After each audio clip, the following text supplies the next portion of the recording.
하나님께서는 태초에 인간을 창조하시고 오늘날까지 그분의 말씀대로 완벽히 이 세상을 다스려 오셨습니다. 그렇지만 우리가 잊지 말아야 하는 사실은 하나님은 우리 인간 한 명을 개별적으로만 다스리실 뿐 아니라 동시에 한 가정을 책임지시는 분이며 또 한 교회를 관리하시는 분이고 한 나라를 통치하시는 분이라는 것입니다. 그리고 동시에 전 세계 모든 우주를 다스리시는 분입니다. 성경에서 하나님의 말씀대로 사는 사람은 목마르지 않고 하나님을 경외하는 가정은 부부와 자녀 모두 복의 통로가 되며 하나님의 말씀 안에 거하는 나라는 세계 모든 민족 위에 뛰어나게 하실 거라고 말씀하고 있습니다. 과거부터 하나님을 가까이 하고 그분의 말씀을 따랐던 나라들은 모두 번성했습니다. 독일은 16세기 이후 마틴 루터의 종교개혁 이후 성경 말씀을 중심으로 학문, 예술, 철학, 정치 등이 큰 영향을 받았고 수많은 학교와 병원이 세워졌고 기독교의 윤리와 근면함이 산업화와 연결되면서 큰 경제 발전으로 이어졌습니다.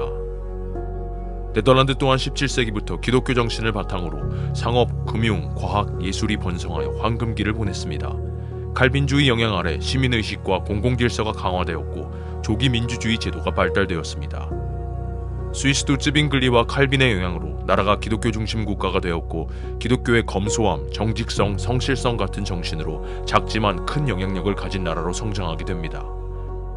영국은 17세기부터 성경 중심 교육을 시작하여 청교도 정신으로 정직, 검소함, 시간관리 등이 산업혁명 시기의 도덕 기반이 되어 전 세계에서 가장 강력한 나라가 되었습니다. 미국은 17세기부터 하나님 아래 하나의 나라라는 비전으로 세워진 나라로 헌법과 법체계에도 기독교적 도덕 기준으로 발전이 이루어졌습니다. 제1대 대통령 조지 워싱턴부터 성경 위에 손을 얹으며 취임식을 진행하였고 초창기 모든 공교육은 아이들에게 성경을 가르치게 하였을 만큼 건국 초기부터 하나님 말씀에 깊이 뿌리내린 나라였습니다. 그로 인해 경제적 번영과 자유민주주의, 자유로운 종교활동을 할 수 있는 나라로 수년간 전 세계를 이끌어왔습니다. 그러나 한때 기독교 가치 위에 세워졌던 나라가 왜 영적으로 병들고 쇠퇴하는 모습을 보이고 있는 걸까요? 시간이 지나면서 신앙의 본질보다 종교적 전통, 기독교 문화, 교회의 제도만이 중심이 되었고 외형적 기독교는 유지됐지만 하나님과의 관계, 성경의 권위, 회개의 삶은 점점 사라지게 됐기 때문입니다. 마귀는 과거부터 오늘날까지 언제나 성경 말씀의 가치를 희석시키고 하나님의 문화를 왜곡하려는 노력을 끊임없이 해왔습니다. 마귀는 성탄절의 주인공인 예수님의 자리에 산타클로스를 앉혀놓기 시작하며 전 세계 사람들에게 크리스마스는 지인들끼리 선물을 주고받는 신나는 파티의 날로 기억하게 만들었고 더 나아가 몇 년 전부터 더 이상 메리 크리스마스로 인사를 주고받는 게 아닌 해피 할리데이스로 인사하는 문화를 조성하기 시작했습니다.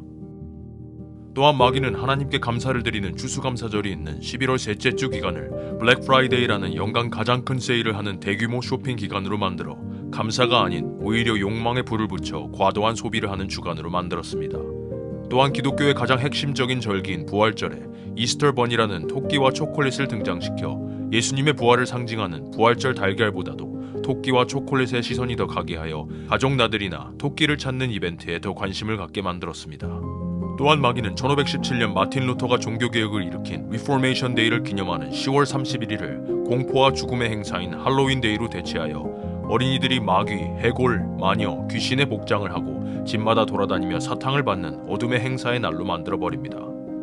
여러분은 세상이 제공하는 파티들과 행사들, 또 기념일과 이벤트를 어떻게 바라보고 계십니까? 우리가 참된 그리스도인으로 산다는 것은 단순히 교회를 열심히 다니는 것을 넘어 세상을 영적으로 바라보는 시야가 생기는 것을 말합니다. 한때 기독교 국가였던 나라가 한순간에 무너지는 것이 아닙니다. 신앙인들이 깨어서 분별하는 능력이 사라지고 하나님의 말씀과 반대되는 문화와 관습을 점차 교회 안에 혹은 가정 안에 들이게 될 때 마귀에게 속해 있는 가치관이 자리를 잡게 되며 세속적인 인생관을 갖게 되는 것입니다. 무의식적으로 미디어를 따라하는 습관들이 내가 편리하게 여기는 하나의 방식이 되고 세상에서 멋있다고 홍보하는 유행과 트렌드가 어느 순간 내가 믿고 따르는 가치관이 되고 재밌다고 자주 접하는 세속적인 활동들이 나도 모르게 나를 비성소적인 사람으로 만들게 되는 것입니다. 그렇게 우리는 더욱 깨어 있어야 합니다. 그러기 위해선 우린 이 세상을 읽을 줄 알아야 합니다. 단순히 오늘 내일 보게 되는 뉴스와 신문 기사로 세상을 보는 것이 아닌 과거 역사부터 어떤 영적 흐름이 오늘날까지 흘러왔으며 그것이 현재 우리나라에, 교회에, 각 가정에 어떤 영향을 끼치고 있고 그것이 현재 나의 삶과 어떤 연관이 있는지 알 수 있어야 합니다. 이 세상을 영적인 눈으로 바라보며 하나님의 뜻을 깊이 발견할 수 있는 여행으로 여러분을 초대합니다. 어린이 세계사 여행.